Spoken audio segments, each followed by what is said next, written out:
चलो यार बेटा, फिनेंशियल एंड स्ट्रेटेजिक मैनेजमेंट का दूसरा लेक्चर है, CS एग्जीक्यूटिव। आ जाओ। सो लास्ट लेक्चर में मैंने आपको बता दिया था कि सोर्सेस ऑफ फंड्स और यूटिलाइजेशन ऑफ फंड्स की हमने कुछ बातें की थी।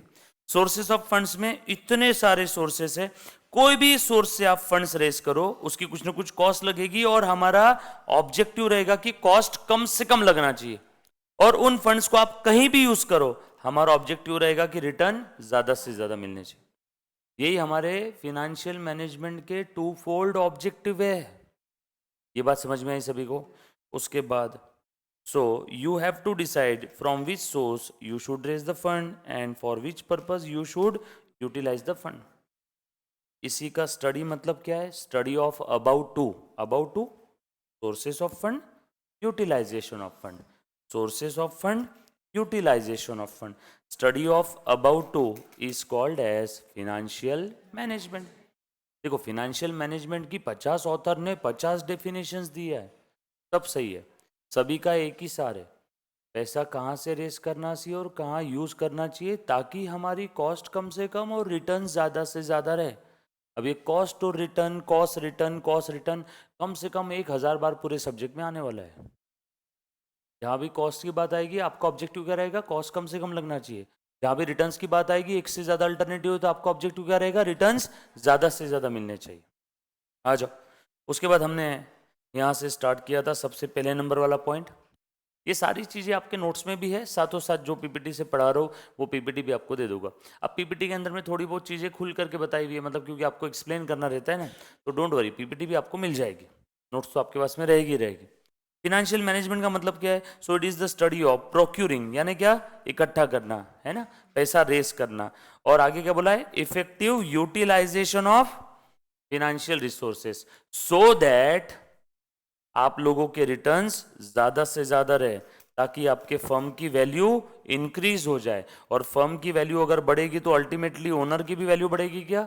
यस और नो? यहाँ पे ओनर की वैल्यू का कहना है शेयर होल्डर्स वेल्थ। अगर कोई ऑर्गेनाइजेशन अपना फिनांस अच्छे तरीके से मैनेज करती है, मतलब लो कॉस्ट में फंड रेज करके ऐसी जगह यूज करिए जहां से हाई रिटर्न है, तो ऑब्वियस सी बात है कि उस ऑर्गेनाइजेशन का जो भी, अगर कंपनी है तो शेयर्स की वैल्यू बढ़ेगी, अगर सोल प्रोप्राइटर या पार्टनरशिप फर्म है तो ओनर्स की वैल्यू बढ़ेगी। यस और नो? तो अल्टीमेट ऑब्जेक्टिव वही है कि हम लोग ऐसी जगह से पैसा रेज करेंगे जहाँ पे कॉस्ट कम है, ऐसी जगह यूज करेंगे। इफेक्टिव यूटिलाइजेशन मतलब हमारे पास रिटर्न ज़्यादा आने चाहिए, उस चक्कर में फर्म की वैल्यू बढ़ेगी और अल्टीमेटली किसकी वैल्यू बढ़ेगी? ओनर की। तो देखो, आपके जीवन में दो ऑब्जेक्टिव है, प्रॉफिट मैक्सिमाइज करना और शेयर होल्डर्स का वेल्थ मैक्सिमाइज करना। इसमें अल्टीमेट ऑब्जेक्टिव क्या है? शेयर होल्डर्स का वेल्थ मैक्सिमाइज करना, परम धाम, आखिरी धाम। यस और नो? तो हर कोई इसके लिए काम करना चाहिए। जो ऑर्गेनाइजेशन सिर्फ प्रॉफिट मैक्सिमाइजेशन के लिए काम करती है ना, उन्हें काफी नैरो माइंडेड ऑर्गेनाइजेशन बोला जाता है एफएम की लैंग्वेज में। मतलब वो लोग सिर्फ प्रॉफिट के बारे में सोच रहे हैं, शेयर होल्डर्स की वेल्थ मैक्सिमाइज करने के बारे में वो बिल्कुल नहीं सोच रहे। तो अल्टीमेट ऑब्जेक्टिव क्या है? शेयर होल्डर्स की वेल्थ मैक्सिमाइज होना चाहिए, क्योंकि हम लोग फिनेंशियल मैनेजमेंट सब्जेक्ट के अंदर में कंपनी का फिनेंशियल मैनेजमेंट करने वाले हैं, किसी एनपीओ का नहीं। नो डाउट इसके काफी सारे रूल्स फॉर्मूलाज आप एनपीओ बोलो या पार्टनरशिप फर्म बोलो या सोल प्रोप्राइटरी बोलो, उनके लिए भी अप्लाई कर सकते हो, लेकिन हमारे सिलेबस में किसका फिनेंशियल मैनेजमेंट है? Related to corporates. ये बात समझ में आई सभी को? बट आप इसे आपके रोजमर्रा की जिंदगी में भी यूज कर सकते हो। क्लियर? चलो आगे। उसके बाद मीनिंग ऑफ फाइनेंस हमने ऑलरेडी देख लिया था। बिजनेस की कोई भी एक्टिविटी ले लो, बगैर फाइनेंस की होने वाली क्या? नहीं। इसीलिए फाइनेंस को life blood of the business बोलते हैं। मैंने मेरे ख्याल से लास्ट लेक्चर में बताया था, इसके ऊपर एक बार fill in the blanks type ऐसा क्वेश्चन आ गया था, 4 ऑप्शन दे दिए थे कि फाइनेंस ये क्या है, तो life blood of the business, नहीं तो अदरवाइज ये सेंटेंस में देने वाला नहीं था नोट्स में। आगे, finance is required for all type और any type of business activity, इसीलिए हम लोग इसको लाइफ ब्लड बोलते हैं। और एक भाई साहब ने तो इतना भी बोल दिया कि financial decision making harmonising the individual motto और फर्म का मोटो। तो हमारी कुछ इच्छाएं, आकांक्षाएं और फर्म का अल्टीमेट गोल, बस इन दोनों के बीच में एक हार्मोनी रहनी चाहिए, एक गोल्डन सेंटर मेंटेन करना है। और वो कैसे पॉसिबल है? अगर आप आपका फिनांस अच्छे से मैनेज करते हो तो ही ये पॉसिबल है। यस और नो? तो हर कोई ऑथर ने अपनी अपनी डेफिनेशन दे करके रखा है। डेफिनेशन लर्न करने की ज़रूरत नहीं है। जहाँ जो चीज़ लर्न करना है मैं आपको बता दूंगा, फॉर्मूलाज लर्न करना पड़ेगा इसमें, राइट। और आज से आपका फॉर्मूला लर्न करने का और लिखने का, सेपरेट फॉर्मूला बुक बनाने का प्रोसीजर स्टार्ट हो जाएगा।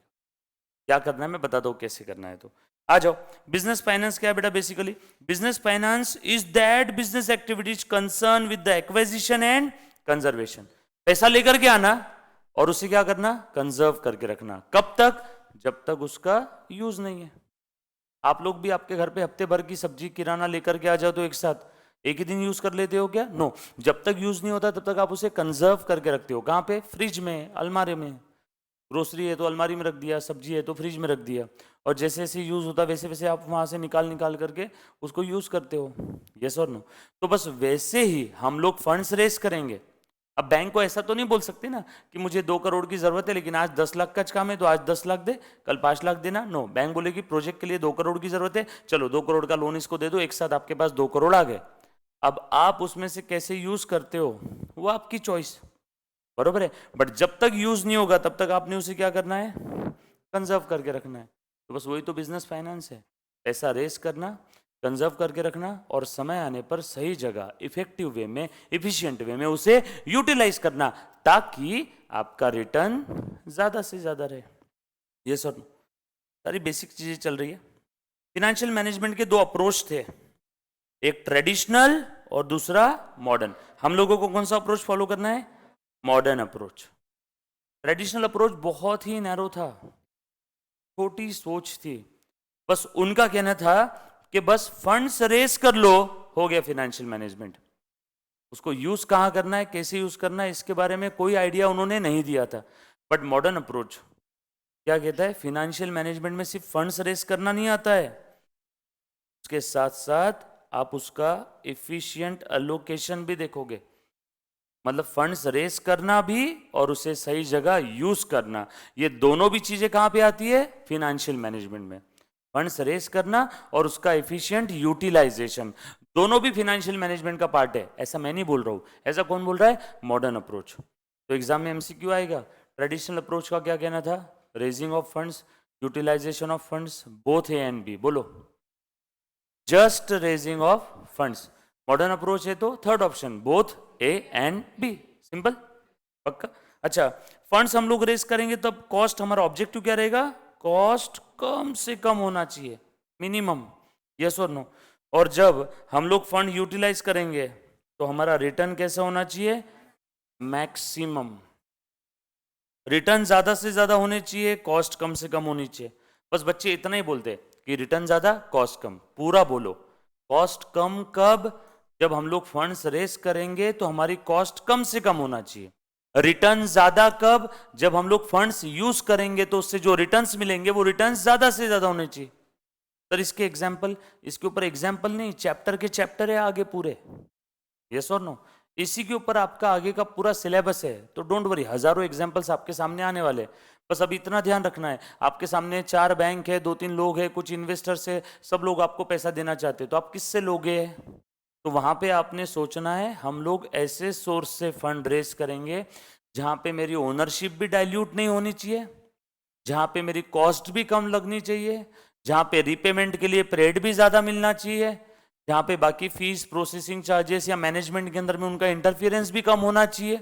यस और नो? तो वहां से हम लोग फंड्स रेस करेंगे। कहां यूज करेंगे? जहां पे रिटर्न ज्यादा हो। अब सबसे बड़ा सवाल, रिटर्न ज्यादा मतलब क्या? सोच समझ के बताना है सभी ने। रिटर्न ज्यादा मतलब क्या? 6% रिटर्न ज्यादा है? अच्छा 12%, 15% ज्यादा है? 15% ज्यादा है, लेकिन आपने जिससे फंड्स रेस किए थे उन्होंने 16% पर एनम का इंटरेस्ट आपको लगाया था। अब बोलो ज्यादा है 15? नो, ज्यादा कम ये कंपेरेटिव टर्म है। जब भी मैं बोलूं रिटर्न ज्यादा होना चाहिए तो आपने मुझसे क्या सवाल पूछना चाहिए? सर ज्यादा मतलब कितना? तो मैं जवाब क्या दूंगा? आपने जिस सोर्सेस से फंड रेस किए उसको कॉस्ट दी होगी ना कुछ, या देने वाले हो, तो वो जो कॉस्ट है उससे ज्यादा आपके रिटर्न होने चाहिए।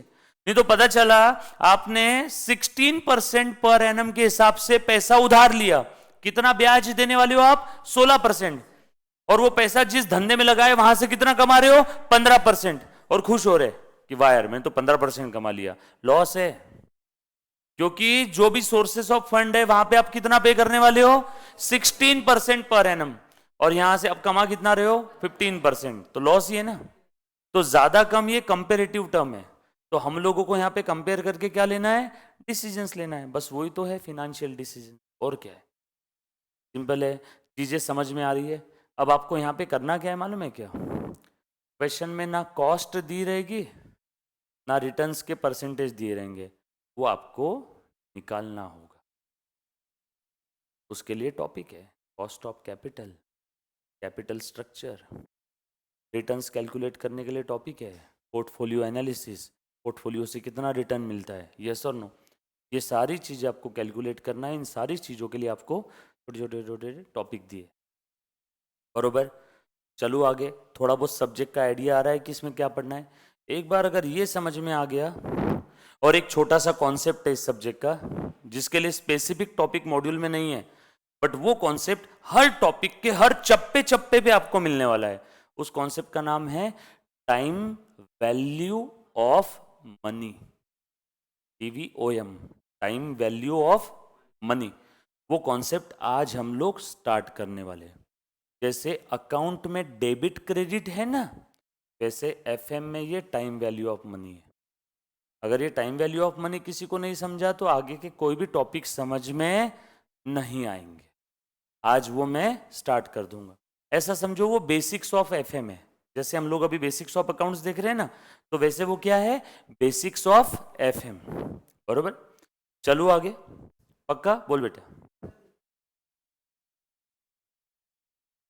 कौन सा कौन सा, प्री मनी और पोस्ट मनी हम लोग सोर्सेस ऑफ कैपिटल के अंदर में देखेंगे। बड़ा प्यारा कॉन्सेप्ट है, अभी देखने की जरूरत नहीं।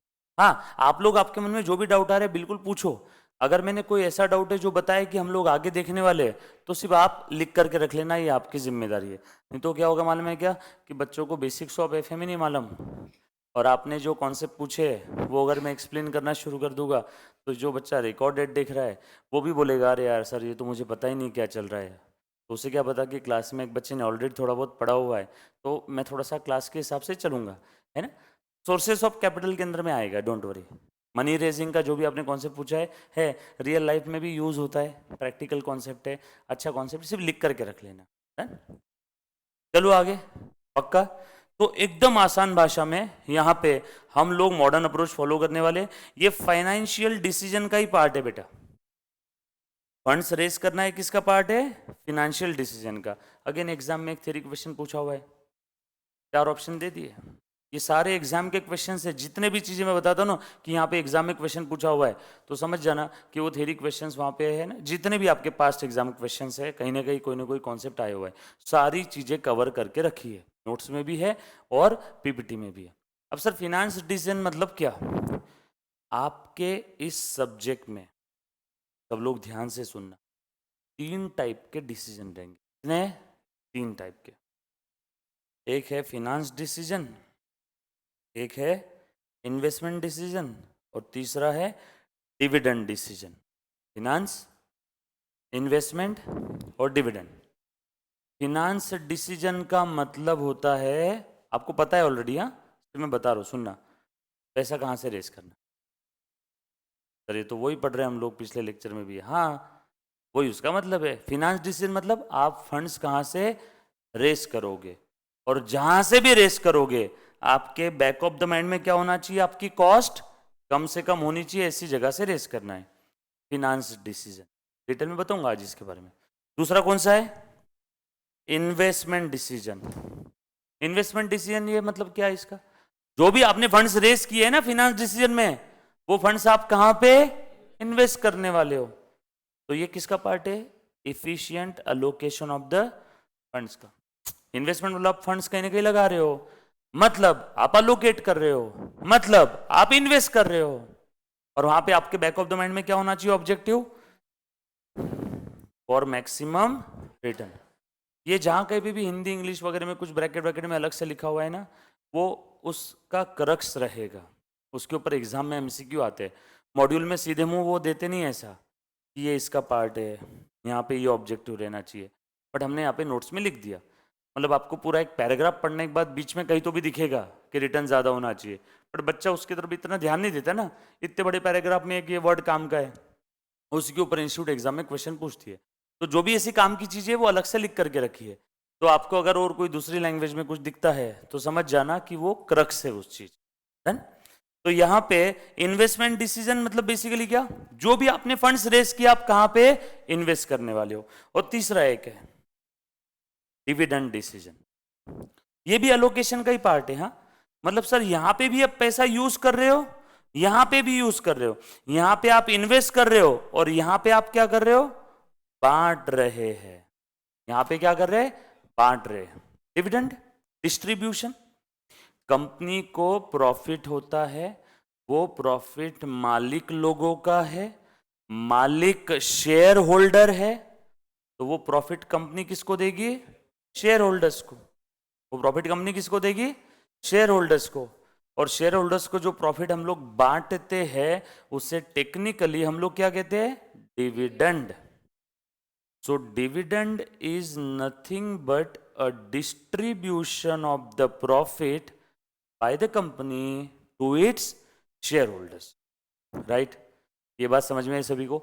So कंपनी प्रॉफिट बांट रही है, डिविडेंड डिस्ट्रीब्यूट कर रही है, मतलब फंड्स दे रही है ना उनको।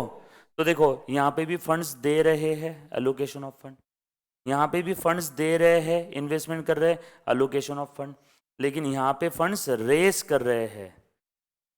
तो फाइनेंस डिसीजन में हम लोग क्या डिसीजन लेंगे, फंड्स कहाँ से रेस करना है। तो मैं ऐसा बोल सकता हूँ क्या, देखो तो ये हमने जो देखा था, तो ये आ जाएगा आपका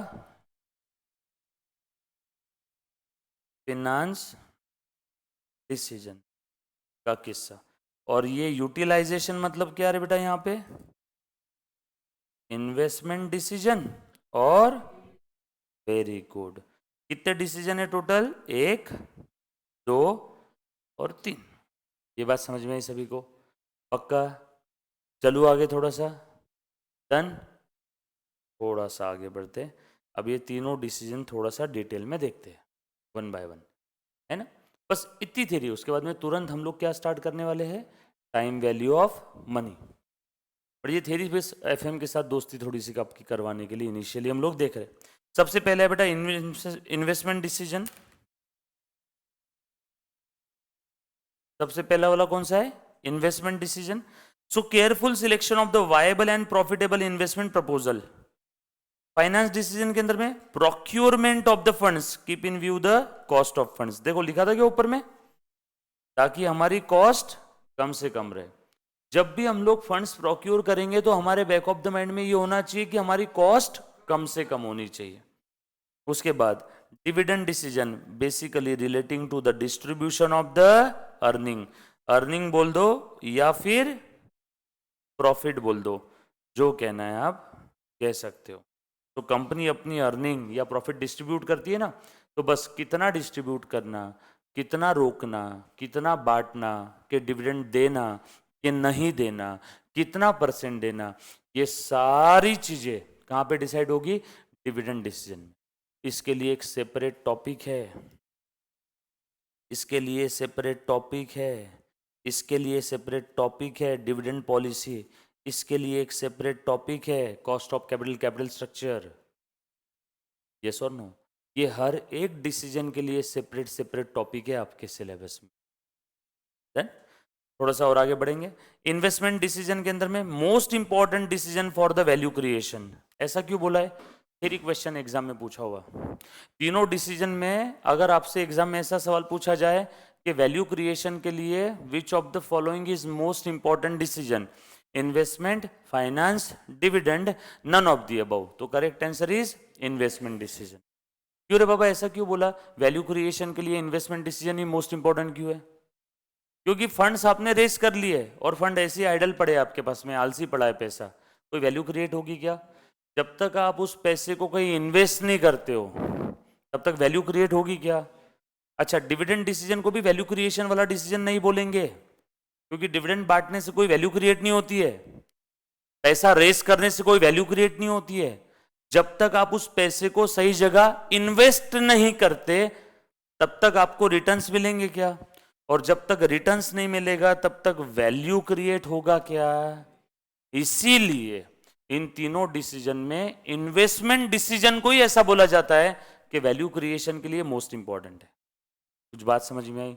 आपको अगर मैंने 100 करोड़ रुपए दे दिए, ये तीनों बच्चे हैं, इनके पास 100 करोड़ रुपए मैंने दे दिए, इसने 100 करोड़ अलमारी में बंद करके रख दिए, इसने 100 करोड़ रुपए की प्रॉपर्टी खरीद ली, इसने 100 करोड़ का मस्त पोर्टफोलियो बनाया, इसको ज़्यादा रिटर्न मिलेगा, इसने वैल्यू क्रिएट किया, इसने अलमारी में रख दिए तो कोई वैल्यू क्रिएट नहीं हुआ। उल्टा 100 करोड़ का 1 साल बाद उसकी वैल्यू कितनी हो गई? 96 करोड़। सर कैसे कम हो गई? नोटें तो उतनी ही है, नोटें भले ही उतनी है, लेकिन मुझे एक बात बताओ, 1 साल पहले जो चीज़ 100 रुपए में मिलती थी, आज सेम चीज 104 रुपए में मिल रही है, यानी पैसे की वैल्यू 4% से कम हो गई। तो इसके 100 के 4% कम कर दिए तो वैल्यू कितनी हो गई? 96 करोड़। कुछ बात समझ में आ रही क्या? आज जो चीज 100 रुपए में मिलती है, 1 साल बाद सेम चीज 100 में मिलेगी क्या? नो। 1 साल बाद वही चीज 100 से ज्यादा में मिलेगी। यस और नो? तो आपने अगर 100 रुपए का कुछ नहीं किया, कहीं इन्वेस्ट नहीं किया, वैसे ही पड़े पड़े रख लिया, तो आपने सोचा मेरे पास आज 100 रुपए, मैं 100 रुपए का ये जाके पेन खरीदने वाला हूं, बट आपने डिसीजन लिया ही नहीं, 100 रुपए ऐसे ही रहने दिए। 1 साल बाद आप पेन लेने गए, उसने बोला भैया ये पेन 104 रुपीज का है, और आपके पास कितने हैं? सिर्फ 100। सर ये पेन की वैल्यू बढ़ गई, या मैं ऐसा बोल सकता हूं आपके 100 रुपए की वैल्यू कम हो गई। यस और नो?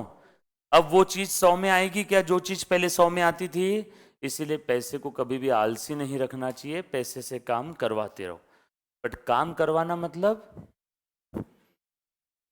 इन्वेस्ट कर, तभी वैल्यू क्रिएट होगी, नहीं तो वैल्यू कम होती जाएगी। समझ में आया सभी को? सो आ जाओ। सो एग्जाम में पूछा हुआ question, one of the most important decision for value creation is investment decision. ये बात समझ में आई सभी को?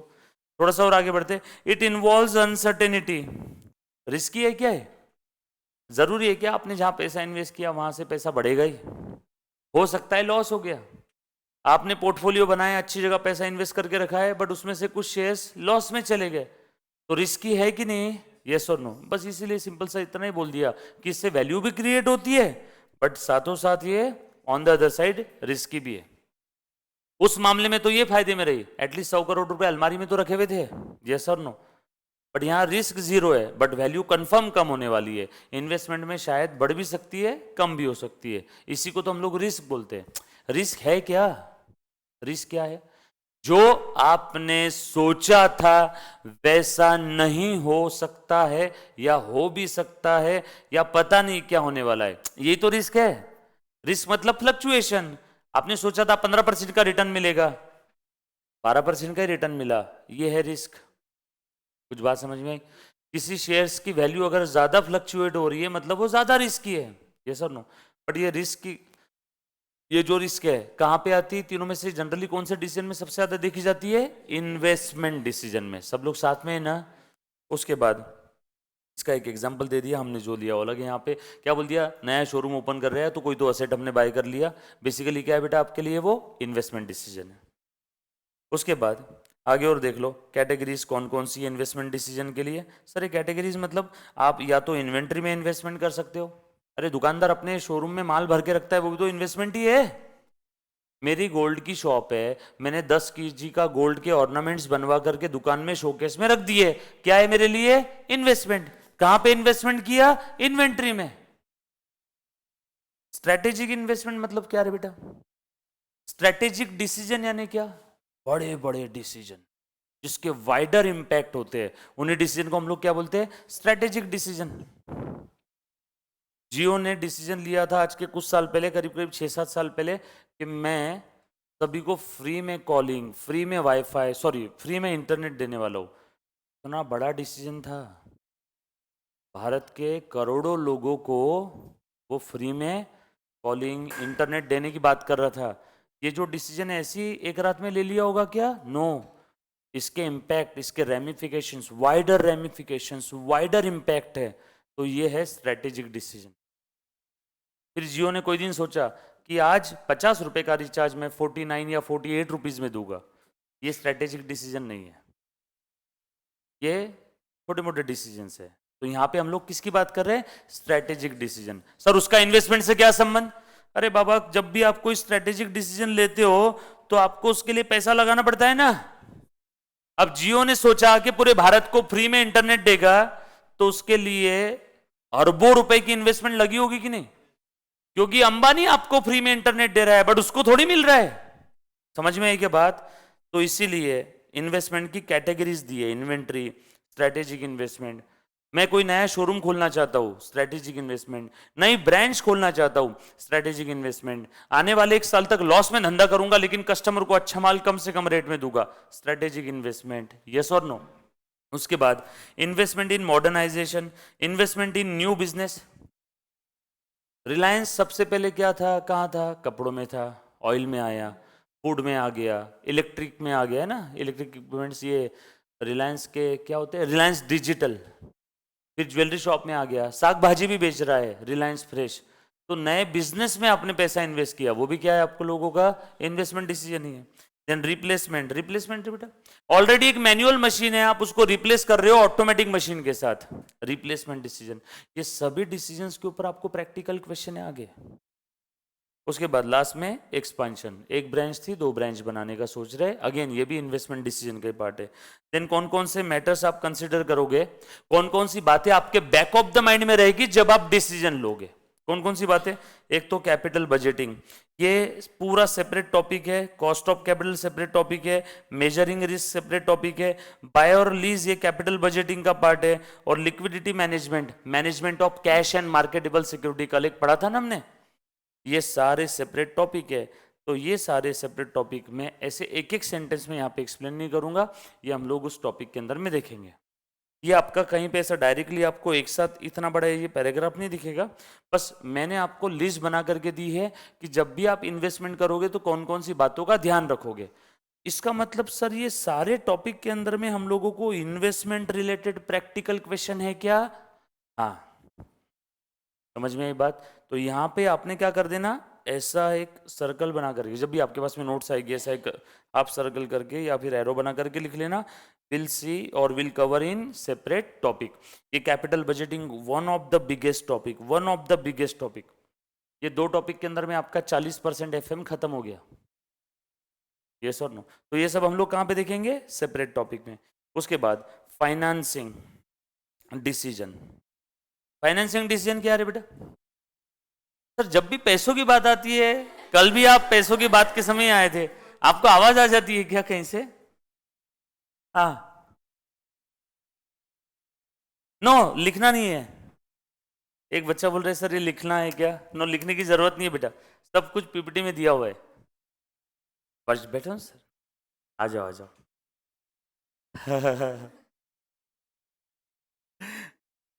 नहीं नहीं, लिखने की जरूरत नहीं बेटा।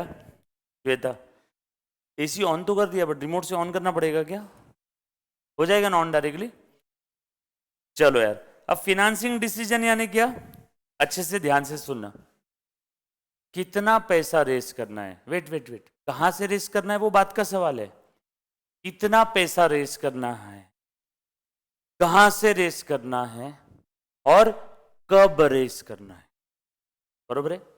जैसे विपुल सर को एक फ्लैट खरीदना है, फ्लैट उनको खरीदना है आज के 4 साल बाद, वो अभी से फिनांसिंग डिसीजन लेने वाले हैं क्या?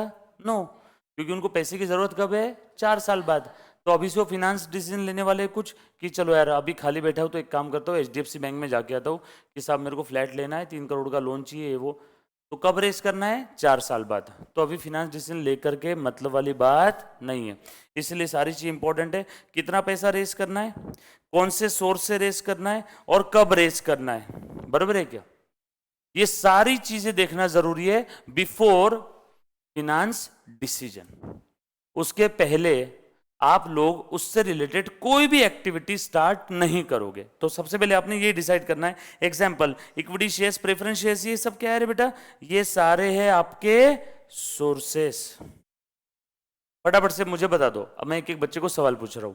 प्रेफरेंस शेयर कैपिटल, इस सोर्स से मैंने फंड्स रेज किया, तो इसकी कॉस्ट क्या है? एक आवाज में सब लोग, प्रेफरेंस डिविडेंड। ये मैं सेकेंड टाइम बता रहा हूं, ऑलरेडी मैंने बताया बेटा, राइट है ना? ये मैं बार बार इसकी कॉस्ट के ऊपर जोर क्यों दे रहा हूं मालूम है क्या? क्योंकि एक सेपरेट टॉपिक है जिसका नाम क्या है, कॉस्ट ऑफ कैपिटल। तो वहां पे उस टॉपिक के अंदर में जब मैं आपको बोलूंगा कि प्रेफरेंस शेयर कैपिटल की हम लोगों को कॉस्ट कैलकुलेट करना है, तो वहां पे किसी बच्चे ने ऐसा नहीं बोलना चाहिए सर प्रेफरेंस शेयर कैपिटल की कॉस्ट मतलब क्या, वरना टॉपिक वहीं पे खत्म हो जाएगा उस बच्चे के लिए। इक्विटी शेयर कैपिटल की कॉस्ट क्या है, इक्विटी डिविडेंड। डिबेंचर की कॉस्ट क्या है, इंटरेस्ट। उसके बाद डिविडेंड कौन बोला रे,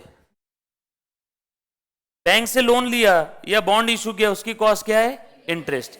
बट ये सारी कॉस्ट हम लोगों को कैलकुलेट करना है। सर ये कॉस्ट कैलकुलेट करना है तो फाइनेंसिंग डिसीजन के अंदर में हम लोग क्यों देख रहे हैं, अरे बाबा मैं कहां से पैसा रेस करूंगा ये डिसाइड करने के पहले उस सोर्स की कॉस्ट क्या है ये देखूंगा कि नहीं, यस और नो। इसीलिए वाइल रेजिंग द फंड्स और before deciding the sources of finance, आपके बैक ऑफ द माइंड में उस सोर्स की कॉस्ट क्या है वो होनी चाहिए कि नहीं होनी चाहिए, यस और नो। तो बस इसीलिए हम लोगों को डिसीजन के पहले कहां से आप फंड्स रेज कर रहे हो, उसकी कॉस्ट कितनी है ये भी आपने कंसीडर करना है, और अलग अलग सोर्सेस की कॉस्ट दी है, so that borrowing cost will be the minimum. और हम लोग ऐसी जगह से फंड्स रेज करेंगे ताकि हमारा बोरोइंग कॉस्ट कम है। उसके बाद डिविडेंड डिसीजन, क्या होता है डिविडेंड डिसीजन बताओ। अच्छा कौन लेता है, जनरली बोर्ड ऑफ डायरेक्टर्स के दिमाग में आता है कि इस साल हम लोग डिविडेंड देंगे, बरोबर है, मैनेजमेंट डिसाइड करती है डिविडेंड देंगे, और वो प्रपोजल वो कहां पे रखते हैं, जनरल मीटिंग में। जनरल मीटिंग में अप्रूव हो जाता है और उसके बाद में फिर क्या करते हैं, सभी को डिविडेंड बांट देते हैं। खैर छोड़ो नहीं, ये तो लॉ वाला पार्ट था, मुझे इससे कोई लेन देन नहीं है। बोर्ड ऑफ डायरेक्टर को कौन बोलता होगा ये सारी चीजें, फिनांस मैनेजर डिसाइड करता है, या फिर वो बोर्ड ऑफ डायरेक्टर को सजेस्ट करता है कि यार कि इस बार हमने इतना पोर्शन ऑफ प्रॉफिट डिस्ट्रीब्यूट करना चाहिए और इतना पोर्शन हमने रोक लेना चाहिए। तो डिविडेंड डिसीजन के अंदर में बस ये दो बातें देखेंगे, कितनी, दो, कितना बांटना है और कितना रोकना है। बस हर एक कंपनी ये दो ही बात देखेगी before taking the dividend decision. Sir ऐसा कोई स्टैंडर्ड नहीं है क्या कि बस ये इतना 20% बांट दो 80% रोक लो, नो स्टैंडर्ड नहीं है। अगर ये कोई स्टैंडर्ड रहता तो आपके टॉपिक में, आपके सब्जेक्ट में एक डिविडेंड पॉलिसी नाम का टॉपिक नहीं होता। हर एक कंपनी का अलग अलग रहेगा। कुछ ऐसी कंपनी है जो सोचती है कि पैसा मेरे पास अगर 100 करोड़ आ जाए तो मैं और एक्सपांड करके और ज्यादा कमा लूंगी, तो वो कंपनी डिविडेंड कम से कम बांटेगी, क्योंकि वो कंपनी भूखी है पैसों की, उसको और पैसा चाहिए ताकि वो एक्सपांड करे। तो जिसको पैसों की जरूरत है वो डिविडेंड बांट के फंड्स खत्म करने वाला है क्या, नो। तो वो कंपनी डिविडेंड कम से कम बांटेगी या जीरो डिस्ट्रीब्यूशन रहेगा, और जो भी प्रॉफिट वो अर्न करेगी पूरा का पूरा री इन्वेस्ट करते रहेगी, री इन्वेस्ट, री इन्वेस्ट, री इन्वेस्ट। और ऐसी कंपनी जो अभी डाउनफॉल में चल रही है वो बोलेगी उसके पास पैसा है, प्रॉफिट जो कुछ अर्न किया है, नई नई अपॉर्चुनिटीज नहीं है, इन्वेस्टमेंट की अपॉर्चुनिटीज नहीं है, पैसा कहां लगाए कुछ समझ नहीं आ रहा है, एक काम करो बांट दो।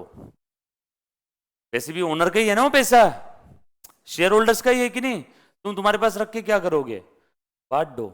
एटलीस्ट डिविडेंड दे दोगे तो शेयर होल्डर्स का ट्रस्ट रहेगा कंपनी के ऊपर, क्योंकि तुम तो कुछ कर नहीं रहे उस पैसों से, उससे अच्छा डिस्ट्रीब्यूट कर दो। शेयर होल्डर्स के पास अगर कोई अपॉर्चुनिटी होगी तो वो वहां इन्वेस्ट कर देंगे। देखो या तो तुम इन्वेस्ट करो और तुम्हारे पास इन्वेस्टमेंट की अपॉर्चुनिटी नहीं है तो शेयर होल्डर्स को दे दो, वो इन्वेस्ट करके वो कुछ अर्न कर लेंगे। कुछ बात समझ में आ रही है। अब आपसे एक छोटा सा सवाल पूछ रहा हूं, ये एक कंपनी है और ये उस कंपनी का एक पढ़ा लिखा शेयर होल्डर है। कंपनी ने कितना प्रॉफिट अर्न किया आपको समझाने के लिए, 100 लाख रुपीस। कंपनी अगर ये पैसा कहीं इन्वेस्ट करती है तो कंपनी का रेट ऑफ रिटर्न है 10%। शेयर होल्डर अगर कहीं मार्केट में पैसा इन्वेस्ट करते हैं तो उनकी अपॉर्चुनिटी कॉस्ट या फिर वो कितना अर्न कर सकते हैं, 12%। बताओ ये कंपनी ने क्या करना चाहिए, सोच समझ के जवाब देना सब लोग। ये कंपनी ने क्या करना चाहिए, कंपनी का प्रॉफिट कितना है, 100 लाख। ये पैसा कंपनी के पास पड़ा है। अब कंपनी पूछ रही है आपसे, आप सभी से, कि इस 100 लाख को डिविडेंड बोल के बांट दूं या रिटेन्ड अर्निंग बोल के मेरे पास ही रोक के रखो। फिर आप पूछोगे कंपनी से, हे कंपनी तू पैसा रोक के अचार डालेगी, नो। कंपनी ने बोला मैं इन्वेस्ट करूंगी। फिर आपने पूछा तू इन्वेस्ट करेगी तो कितना कमाएगी, कंपनी बोली 10%। फिर आप शेयर होल्डर से पूछोगे, हे शेयर होल्डर, अगर तुम्हें डिविडेंड मिल जाएगा तो तुम उस पैसों का क्या करोगे? शेयर होल्डर्स ने बोला मैं भी इन्वेस्ट करूंगा। आपका रिटर्न क्या है? उसने बोला 12%। तो यहाँ पे एज अ फाइनेंशियल मैनेजर आप क्या बोर्ड ऑफ डायरेक्टर को सजेस्ट करोगे? बांट दो, जीरो रिटेन करो, पूरा का पूरा 100 लाख का प्रॉफिट बांट दो। अब फिर भी अगर कोई बोर्ड ऑफ डायरेक्टर नहीं माना, नहीं नहीं मैं तो नहीं बांटूंगा, तो आप शेयर होल्डर्स की वेल्थ का सत्यानाश कर रहे हो। मतलब आप शेयर होल्डर, आपका जो मेन ऑब्जेक्टिव है ना शेयर होल्डर्स वेल्थ मैक्सिमाइजेशन, अब जुड़ रही है कड़िया एक एक। आपका ऑब्जेक्टिव था ना शेयर होल्डर्स वेल्थ मैक्सिमाइजेशन। आप शेयर होल्डर्स को पैसा बांट दो, क्योंकि एटलीस्ट वो तो ज्यादा रेट में कमा लेगा इस पे। आपके पास जो अपॉर्चुनिटी है वो कितने रेट की है बताओ तो? 10% की। आप अगर इस 100 लाख के प्रॉफिट को आप खुद के बिजनेस, मतलब कंपनी अपने बिजनेस में रोक करके रखेगी और आगे इन्वेस्ट करेगी, तो कितना कमाएगी? 10%। उससे अच्छा कंपनी अपने मालिक लोगों को बांट दे तो ज्यादा अच्छा है। Shareholders are the real owners of the company, right? तो यहां पे एक अच्छा फाइनेंस मैनेजर क्या बोलेगा कि शेयर होल्डर्स को 100% बांट दो। मतलब रिटेन कितना परसेंट करना है? 0%। यानी इस कंपनी का डिविडेंड पे आउट रेशो कितना परसेंट है? 100। इस कंपनी का रिटेन्ड अर्निंग रेशो कितना है? 0। अब आपसे एक और सवाल, किसी कंपनी का डिविडेंड पे आउट रेशो 30% है, तो रिटेन्ड अर्निंग रेशो कितना रहेगा? 70। किसी ने 90 बांटा तो रोका कितना? 10। 10 बांटा तो रोका कितना? 90। समझ में आ गया ना सभी को? पक्की बात, प्रैक्टिकल में सारी चीजें वापस आने वाली। तो कॉमन सेंस क्या है यहाँ पे? आप कंपनी के बोर्ड ऑफ डायरेक्टर हो, आपके पास प्रॉफिट है, दो रास्ते, या तो उसे बांट दो या तो री इन्वेस्ट कर दो। अगर आप कहीं री इन्वेस्ट कर रहे हो तो आपको कितना परसेंट रिटर्न मिल रहा है? इसे कंपेयर करेंगे शेयर होल्डर्स जो एक्सपेक्ट कर रहे हो उस रेट ऑफ रिटर्न से।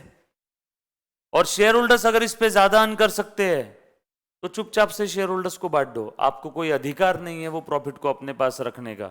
और अगर आप फिर भी ऐसा करते हो तो आप शेयर होल्डर्स की वेल्थ मैक्सिमाइजेशन का जो ऑब्जेक्टिव है उस ऑब्जेक्टिव को हर्ट कर रहे हो। एग्जाम में क्वेश्चन आएगा इसके ऊपर, डोंट वरी, बहुत सारे एमसीक्यू हम लोग सॉल्व करेंगे ऐसे। अभी नहीं लिखा तो भी चलेगा, सिर्फ सुन लो अच्छे से। क्लियर? चलो आगे। सो फाइनेंशियल मैनेजर को डिसाइड करना है what portion of the profit is to be distributed and what portion to be retain if a company have better investment opportunity. यही तो बात कर रहा था ना थोड़ी देर पहले। कंपनी के पास अगर बेटर इन्वेस्टमेंट अपॉर्चुनिटी है तो company will pay less dividend and vice versa. मान लो अब इस केस में शेयर होल्डर्स को मिल रहा है 12% और कंपनी को मिल रहा है 13%। अब बताओ कंपनी ने क्या करना चाहिए? 100% रिटेन कर लेना चाहिए, कम से कम डिविडेंड देना चाहिए। क्यों? कंपनी शेयर होल्डर्स को बोलेगी, हे शेयर होल्डर सुन, तुझे दूंगा ना, तू सत्यानाश कर देगा पैसे का, तू 12% पे इन्वेस्ट करेगा, लेकिन ये पैसा मेरे पास रहा, तेरा ही पैसा है, तो मैं इसे जहां भी इन्वेस्ट कर रही हूं वहां से मुझे 13 मिलेगा और अल्टीमेटली कंपनी की वैल्यू बढ़ेगी तो तेरी भी तो बढ़ेगी ना मूर्ख आदमी। शेयर होल्डर्स बोल रहा है हाँ हाँ ओके ओके, कम से कम डिविडेंड दो, पूरा तुम ही रख लो। सो आसान भाषा में कंपनी का रेट ऑफ रिटर्न अगर शेयर होल्डर्स के एक्सपेक्टेड रेट ऑफ रिटर्न से ज्यादा है तो कंपनी वो सारा पैसा अपने पास रखेगी। उल्टा है तो कंपनी सारा पैसा बांट देगी। कुछ बात समझ में आई? तो आज के बाद आपसे अगर जीवन में कोई सवाल पूछता है कि ऑप्टिमम डिविडेंड पॉलिसी क्या होता है, तो उसको बोलना पहले सिचुएशन दे, तो मैं बोलूंगा, फिर सामने वाला सिचुएशन देगा कि कंपनी का रेट ऑफ रिटर्न 15% है, शेयर होल्डर्स का एक्सपेक्टेड रेट ऑफ रिटर्न 10% है, तो तुम बताओ ऑप्टिमम डिविडेंड पॉलिसी क्या है? 100% रिटेन करो, क्योंकि कंपनी के पास पैसा रहा तो ज्यादा अर्न कर लेगी ना, मतलब शेयर होल्डर्स को मत बांटो, तो ये होगी ऑप्टिमम डिविडेंड पॉलिसी। खेल खत्म। 100% कंपनी ने अपने पास रखना चाहिए, अदरवाइज शेयर होल्डर्स का एक्सपेक्टेड रेट ऑफ रिटर्न ज्यादा रहे, कंपनी का रिटर्न ऑन इन्वेस्टमेंट कम है, तो वहां पे ज्यादा में ज्यादा बांट दो, यही ऑप्टिमम है। और अगर एक शेयर होल्डर्स का एक्सपेक्टेड रेट ऑफ रिटर्न और कंपनी का रिटर्न ऑन इन्वेस्टमेंट इक्वल है तो कुछ भी करो, any policy will be the optimum dividend policy. फिर अपने पास रखो, बांटो, आधा अपने पास रखो, आधा बांटो, 40 अपने पास रखो, 60 बांटो, 60 अपने पास रखो, 40 बांटो, कोई भी पॉलिसी रखो, सब ऑप्टिमम है, क्योंकि दोनों का सेम ही है ना।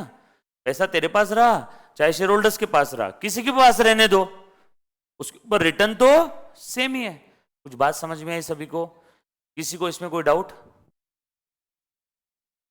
All set?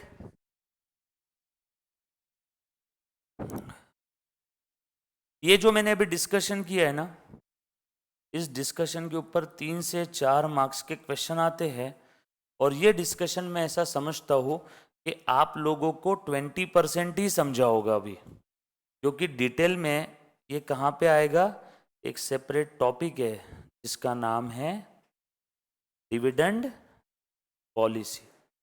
वहां पे एकदम डिटेल में इसका discussion with all the calculations, जितने भी मैंने अभी एग्जांपल लिए ना और उससे भी ज्यादा।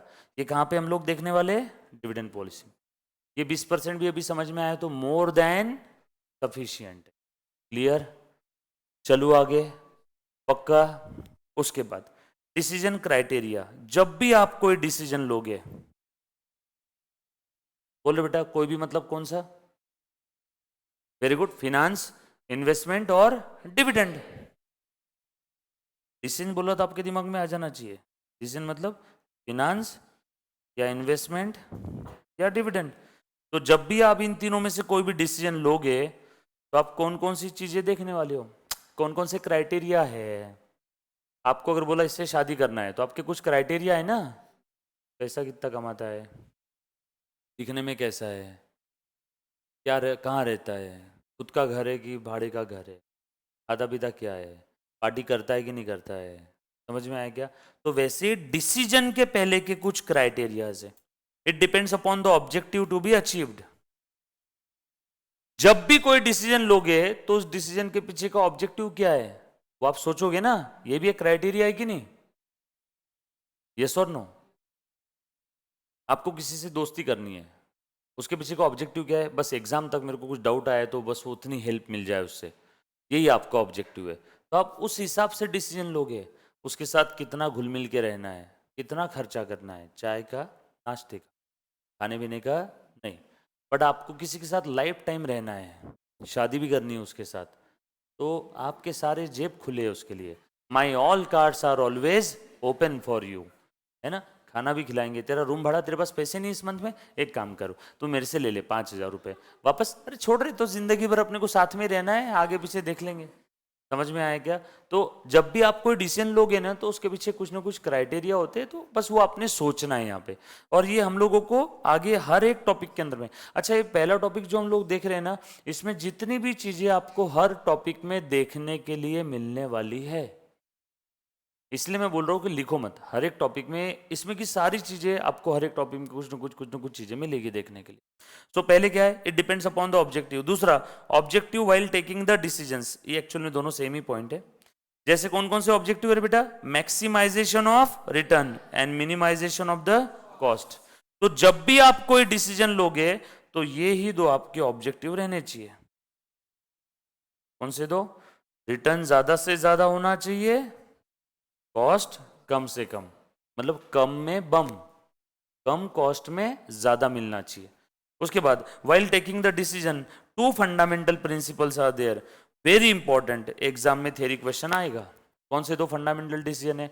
आप भी रियल लाइफ में फॉलो करते हो, ये कौन से दो डिसीजन है? Bigger and better. Bigger and better मतलब क्या? ज्यादा बेनिफिट प्रिफरेबल रहेंगे over the less benefit, yes और नो। और दूसरा, a bird in hand is better than two in bush. मतलब क्या? जैसे आपको मैंने बोला कि यार मुझे अभी 10,000 रुपये दो, एक साल बाद आपको मैं 15,000 रुपये दूंगा, यानी कितना परसेंट रिटर्न हो गया? 50%। तो आपने एक साल बाद के 15,000 के चक्कर में आज के हाथ के 10,000 रुपये भी खो दिए। समझ में आया क्या? तो कोई होशियार बच्चा क्या बोलेगा? अ बर्ड इन हैंड, यानी आज मेरे हाथ में जो है मैं उससे संतुष्ट हूँ। फ्यूचर में 10 लाख मिलेगा, 1 करोड़ मिलेगा, मुझे इससे कोई लेन देन नहीं। अभी कितना है मेरे हाथ में? अभी इस समय, यस और नो। काफी ऐसी पॉलिसी होती है, देखो ना जरा, कोई कोई स्कीमें लेके आता आपके पास में कि यार एक काम कर, देख आज तू 100 रुपये इन्वेस्ट कर, एक महीने बाद तुझे मिलेगा 110 रुपये, यानी 10 रुपये एक्स्ट्रा मिलेगा, और वो 110 रुपये तू फिर से री इन्वेस्ट कर देगा तो 5 साल बाद तुझे मिलेगा 10,000 रुपये। तो ये क्या बोलेगा, नो नो, जो बेनिफिट अर्ली मिल रहे हैं वो पहले मैं ले लेता हूँ, 5 साल बाद का किसने देखा, यस और नो। तो इसका मतलब ये हुआ early benefits are preferred over later benefits. पहले मिला हुआ बेनिफिट कभी भी ज्यादा अच्छा है एज कंपेयर टू बाद में मिलने वाले बेनिफिट से। एंड बिगर बेटर का मतलब क्या है, bigger benefits are preferred over smaller benefits, yes और नो। सर इसमें क्या प्रिंसिपल है, ये तो आज का पहली का बच्चा भी बोल देता, हाँ मुझे पता है बट लिख करके दिया है, मॉड्यूल में भी है, तो बताना मेरा कर्तव्य है। सो जब भी आप डिसीजन लेंगे तो दो प्रिंसिपल आप लोगों ने हमेशा के लिए फॉलो करना है। दोनों प्रिंसिपल समझ में आएगा सभी को, बिगर एंड बेटर, एंड दूसरा bird in hand is better than two in bush. Exam में 3 से 4 बार थ्योरी क्वेश्चन पूछा हुआ है, कौन से दो फंडामेंटल प्रिंसिपल है। 4 ऑप्शन के अंदर में दो दो प्रिंसिपल देते हैं, कुछ कुछ कुछ कुछ वर्ड इधर उधर करके, तो आपको वर्डिंग्स ध्यान रखने हैं, bigger and better, and a bird in hand is better than two in bush, बरोबर है।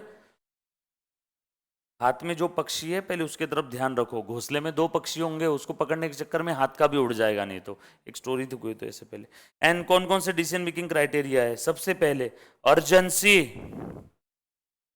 जब भी आप डिसीजन लोगे तो अर्जेंसी को ध्यान में रखोगे। अर्जेंसी क्या चीज होती है, कैपिटल बजटिंग टॉपिक में आएगा, प्लीज ध्यान देना अच्छे से।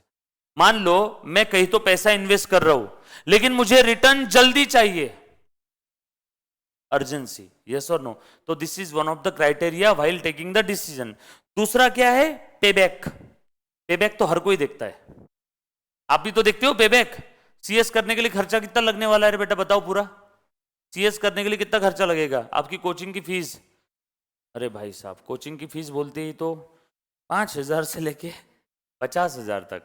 5,000 में भी बहुत ग्रुप है और 50,000 में बहुत ग्रुप है। समझो 50,000 रुपए कोचिंग की फीस है, इंस्टीट्यूट का 3 साल का रजिस्ट्रेशन का 30,000, 50 एग्जीक्यूटिव का, सीसेट तो हर कोई फ्री में ही कर रहा है आजकल, बट हम लोग ले रहे हैं 8-10 हजार रुपए, 50 और 10 60, प्रोफेशनल के 70,000, एक 30, 3 साल की फीस 30,000 और 2 लाख रुपए। सीएस का 2 लाख रुपए का है ना खर्चा, और साल कितने लग रहे हैं आपको, 4 साल। अगर आप एक अटेम्प्ट में क्लियर हो जाते हो, तीनों एग्जाम और आर्टिकलशिप भी आपकी हो जाती है, तो कितना साल, 4-4.5 साल। 4-4.5 साल में आपने 2 लाख रुपए उड़ाए, और बाकी आपका रहने खाने पीने का और समझ लो 2 लाख, टोटल 4 लाख रुपए। तो आप सीएस बनते ही आपका सबसे पहला टारगेट क्या रहेगा मालूम है क्या, जो 4 लाख लगे हैं वो जल्दी से जल्दी मुझे वापस चाहिए, पे बैक। तो पे बैक का पीरियड शॉर्टर रहना अच्छी बात है या लॉन्गर रहना अच्छी बात है, शॉर्टर। जितने जल्दी पैसा रिकवर हो वो ज्यादा अच्छा। सर ये इसका अपने एफएम के अंदर में क्या कनेक्शन, मैंने एक मशीन परचेस किया, वो मशीन की कीमत 10 लाख रुपए है, उस मशीन से मैं ये प्रोडक्ट बनाता हूं और ये प्रोडक्ट हर साल मैं बेचता हूं, इसका अंदाज सेल भी बता सकता हूं। तो ये प्रोडक्ट बेच के मुझे जो भी नेट प्रेजेंट उसका कुछ वैल्यू या अमाउंट कुछ मिल रहा है, तो वो अमाउंट मैं हर बार इकट्ठा करूंगा और देखूंगा कि मशीन का मेरा पूरा पैसा रिकवर हुआ कि नहीं हुआ। 10 लाख की मशीन है, उस मशीन से माल बना करके बेच करके 10 लाख रुपए वापस लाने के लिए 2 साल लग रहा है, तो बताओ पेबैक पीरियड कितना हो गया। 10 लाख की मशीन है, उससे माल बना करके बेच करके 10 लाख कमाने के लिए 5 साल लग रहे हैं, बोलो पेबैक पीरियड कितना हो गया, 5 साल। तो आपका जो इनिशियल इन्वेस्टमेंट रिकवर करने के लिए जो भी पीरियड लगता है, that period will be called as payback period. क्या बोला मैंने, इनिशियल इन्वेस्टमेंट को रिकवर करने के लिए जो भी पीरियड लगता है उस पीरियड को हम लोग क्या बोलते हैं, पेबैक पीरियड। कौन से टॉपिक में आएगा ये, capital budgeting. Capital budgeting, rate of return, capital budgeting, ये भी क्राइटेरिया है डिसीजन मेकिंग का। अगर आप कोई डिसीजन ले रहे हो तो आप ये भी सोचोगे कि उस पर रिटर्न कितना मिल रहा है। उसके बाद अनडिस्काउंटेड बेनिफिट और डिस्काउंटेड बेनिफिट, ये दोनों हम लोग कहां देखेंगे, टाइम वैल्यू ऑफ मनी में। तो टाइम वैल्यू ऑफ मनी है क्या, और एक है प्रेजेंट वैल्यू मेथड और आईआरआर, ये दोनों भी आएगा कैपिटल बजटिंग में। सर ये आईआरआर अभी बता दो ना, 1.5 घंटे का कॉन्सेप्ट है एग्जैक्ट। जब आप लिख करके रखना, जब कैपिटल बजटिंग आएगा तब मैं बताऊंगा। तो ये सब क्राइटेरिया है। एक्चुअल में इंस्टीट्यूट ने पहले चैप्टर में आईआरआर ये वर्ड भी नहीं देना चाहिए था, फिर भी अगर आपको समझाना है तो एक मैं गावरान एग्जाम्पल लेता हूं, आपको थोड़ा बहुत आइडिया आ जाएगा। आपने बैंकों से कभी लोन लिया होगा, या आपके घर वाले ने किसी ने लोन लिया होगा? लोन का रेट ऑफ इंटरेस्ट कितना रहता है? 8-9%। लेकिन एक्चुअल में आप उससे ज्यादा देते हो। आप एक्चुअल में देते हो फॉर एग्जाम्पल 12%। आपको पेपर पे कितना दिख रहा है? 9%। आप एक्चुअल में जब उसको सारा लोन रीपे करोगे, at the end of the story जब आप रेट ऑफ इंटरेस्ट कैलकुलेट करोगे ना, तो आपको दिखेगा अरे यार मैंने तो 12-13% दे दिया। तो वो जो 12% है ना, वो है आईआरआर बैंक के पॉइंट ऑफ व्यू से। आपको क्या लग रहा है? 9 दिया, एक्चुअल में आपने कितना दिया? 12। बस अब ये कैसे, इसके लिए हम लोग कहां देखेंगे? Capital budgeting. आपके सिलेबस का one of the toughest concept है आईआरआर। पिछली बैच वालों को इजी लगा था, देखते हैं इस बैच में कैसा लगता है आपको। कॉन्सेप्ट बताऊंगा विथ एकदम रियल लाइफ एग्जाम्पल, और एग्जाम में आईआरआर के ऊपर एक क्वेश्चन फिक्स है। तो अभी नहीं देखेंगे, तो अभी आ जाओ। सबसे पहले मैं आप लोगों को बताना चाहूंगा, एक थोड़ा सा आइडिया दे देता हूं इसके बारे में, टाइम वैल्यू ऑफ मनी के बारे में। अरे ये क्या हो गया इसको? अच्छा खत्म हो गया क्या यहाँ पे? देखो ध्यान देना, अभी लिखना मत। हाँ, कल कल कल ही स्टार्ट करूंगा, बट एक थोड़ा सा आइडिया दे देता हूं अभी, क्योंकि हमारे पास अभी भी पूरे 5 मिनट और है। तो एक बेसिक आइडिया देता हूं। अच्छा, एफएम के अंदर मैं अब तक जो बताया उसमें किसी बच्चे को कोई डाउट है तो प्लीज बोलो बेटा। हाँ, जो भी मैंने अभी तक एफएम में बताया 1-1.5 घंटे में, पिछला लेक्चर और ये लेक्चर मिला करके, किसी बच्चे को उसमें कोई डाउट अब तक जो देखा? सिंपल है ना। पिछले दो मतलब लास्ट लेक्चर और ये लेक्चर का डिस्कशन का मोरल ऑफ द स्टोरी क्या है? पैसा कहाँ से रेस करना है, पैसा कहाँ यूटिलाइज करना है। जब पैसा रेस करेंगे तो ये देखेंगे कॉस्ट कम से कम होना चाहिए, और पैसा यूटिलाइज करेंगे तो ये देखेंगे कि रिटर्न ज्यादा से ज्यादा होनी चाहिए। और जब भी हम लोग डिसीजन लेंगे तो फिनेंशियल मैनेजमेंट में 3 टाइप के डिसीजन आते हैं, इन्वेस्टमेंट, डिविडेंड और फाइनेंस। और कोई भी डिसीजन लो, डिसीजन के कुछ क्राइटेरिया होते हैं, वो सारे क्राइटेरिया हमारे बैक ऑफ द माइंड में होने चाहिए। और 2 फंडामेंटल प्रिंसिपल है, bigger and better, and a bird in hand is better then 2 in Bush. इसके अलावा और क्या देखा? क्या बात कर रहे हो सर, इतने देखा? हाँ ये तो देखा, बट अगर ऐसी एकदम से बोल देता तो तुमको इस चीज समझ में नहीं आती, राइट? और हाँ, एक और चीज देखिए, जब भी आप किसी भी सोर्सेस से फंड रेस करते हो तो उस सोर्स की कुछ ना कुछ कॉस्ट होती है, और उसी कॉस्ट को हम लोग कैलकुलेट करने वाले एक टॉपिक में जिसका नाम है कॉस्ट ऑफ कैपिटल, बरोबर? तो अब सिर्फ एक बेसिक आइडिया दे रहा हूं, अच्छे से ध्यान देना, लिखना मत। कल से आपको बहुत सारी चीजें लिखनी है। अभी बस स्क्रीन पे ध्यान दो, किताब विताब बंद कर दी तो भी चलेगा, सिर्फ ध्यान देना अच्छे से। क्या लिख रहा हूं मैं यहां पे? Time value of money. किसी बच्चे को इसके बारे में कोई आइडिया, कहीं देखा, कहां सुना होगा, कुछ पढ़ा लिखा होगा तो? Time value of money basically क्या है? बोलो बेटा, देखा था? बोलो, क्या बोल सकते हैं इसको? Time value of money. Okay, और कोई? Very good. अब सब अच्छे से ध्यान दो, सब कोरा कागज है ना एकदम, तो जो मैं लिखवा रहा हूँ अच्छे से लिखोगे ना सब लोग। और अच्छा वो आपको भी याद नहीं आ रहा, बट अब यहाँ से आगे ध्यान रखना सारी चीज, ठीक है? सो यहाँ पे एक सेंटेंस लिख रहा हूँ, आपने अभी लिखने की जरूरत नहीं है, कल वापस बताऊंगा। कल सारा पीपीटी पे रहेगा तो लिखने की जरूरत नहीं रहेगी आपको। हाँ, बट रिवाइज कर लेना, रिवाइज करना, आज भी रिवाइज करना। क्या लिख रहा हूँ देखो जरा, value of ₹1 today, value of ₹1 today is more than value of ₹1 tomorrow। क्या मतलब है इसका? आज के ₹1 की वैल्यू कल के ₹1 की वैल्यू से ज्यादा है। सर ऐसा क्यों? मैं बोलता नहीं हूं, डायरेक्ट एक रियल लाइफ एग्जांपल दे रहा हूं। मैं आपसे एक सवाल पूछता हूं, आपने जवाब देना है। मैं आपको आज 10,000 रुपए दूं या 1 साल बाद 10,000 रुपए दूं? हाँ, कैसा बोला सबने? आज। 1 सेकंड भी लगा क्या आपको? ये आपने क्यों बोला ऐसा मालूम है क्या? क्योंकि आपके बैक ऑफ द माइंड को ये मालूम है आज के 10,000 की वैल्यू 1 साल बाद के 10,000 रुपए की वैल्यू से ज्यादा है, इसीलिए आपने क्या बोला, आज दो। इसीलिए आपने क्या बोला, आज दो। और ये क्यों ज्यादा है, इसके पीछे का लॉजिक क्या है?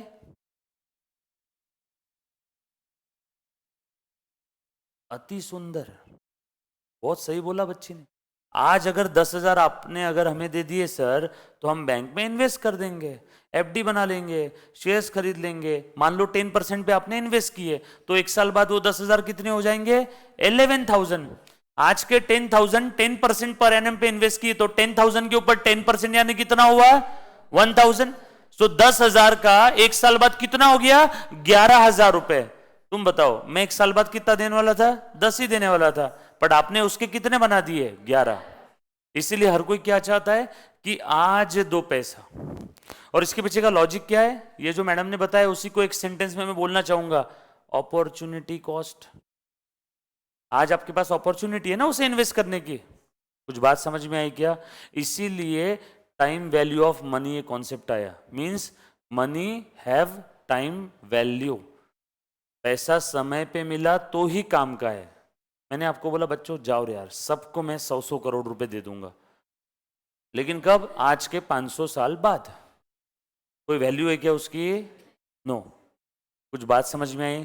तो बस एक इसी वाक्य, इसी सेंटेंस की मदद से हम लोग पूरा कॉन्सेप्ट पढ़ने वाले, और इसमें फॉर्मूलाज है, ठीक है, इसमें फॉर्मूलाज है। तो कल से आपके जीवन में एफएम के लिए आप एक छोटी सी बुक और लेके आओगे, उसका नाम रहेगा फॉर्मूला बुक, या जो भी आपको उस बुक का नाम लिखना है लिखो। और जब बैच खत्म हो जाएगी, हर किसी ने ना उस बुक का एकदम ऐसा इनोवेटिव नाम सोचना है, और जब बैच खत्म हो जाएगी तब उस बुक को आपने पब्लिश करवा देना। और अलग अलग काउंटर पे आपके सिटी में जो भी किताबों के बुक स्टॉल है, अरे हाँ पब्लिश करवा देना ना, कॉपीराइट हो जाएगा आपका। 50-50 रुपए में भी बेची तो सेल होगा कि नहीं होगा? तो मतलब सोचो, जब बैच खत्म हो जाएगा तब आपका एफएम फॉर्मूला बुक नहीं मिलता। आप मार्केट में जाओ देखो, एफएम के फॉर्मूला बुक, ये बुक, चार्ट वार्ट मिलते कि नहीं मिलते? लोग बेचते ही नहीं, यहाँ पे भी 50 रुपए में चार्ट बेचते हैं, 100 रुपए में फॉर्मूला बुक बेचते हैं। अरे मैं सीरियस हूँ, आप मजाक में ले रहे हो इस चीज को। तो अच्छे से फॉर्मूला बुक मेंटेन करो, और उसके बाद में उसको टाइप करने दे देना। ये आपकी हैंडराइटिंग बहुत अच्छी है, तो हैंड रिटन उसको पूरा उसकी कॉपी बनवा करके पब्लिश करवाने का काम मेरा। तो उसको बेच देना आपने जहां बेचना है। यस और नो? तो बिल्कुल बेच सकते, उसकी कॉपी बेचना है, ओरिजिनल नहीं। यस और नो? और जिसका जितना अच्छा लिखा रहेगा उसका उतना ज्यादा सेल रहेगा। तो आप कैसे लिखोगे? फॉर्मूला में लिखवा के दूंगा, उस फॉर्मूला में कौन कौन से वेरिएबल आते हैं वो लिखवा के दूंगा, फिर उस फॉर्मूला का एप्लीकेशन कहां पे होता है। बच्चों को फॉर्मूला याद रहता है, लेकिन यही नहीं पता रहता कि कौन सा फॉर्मूला कहाँ यूज करना है। तो उसका एप्लीकेशन भी आप लिखना, तीनों चीज आप अच्छे से लिखना। तो कल से आपके पास एफएम की 2 बुक रहेगी। एक रहेगी मेन बुक जो आप अभी लिख रहे हो जिसमें, और दूसरी कौन सी रहेगी, एक छोटी सी फॉर्मूला बुक। यस और नो?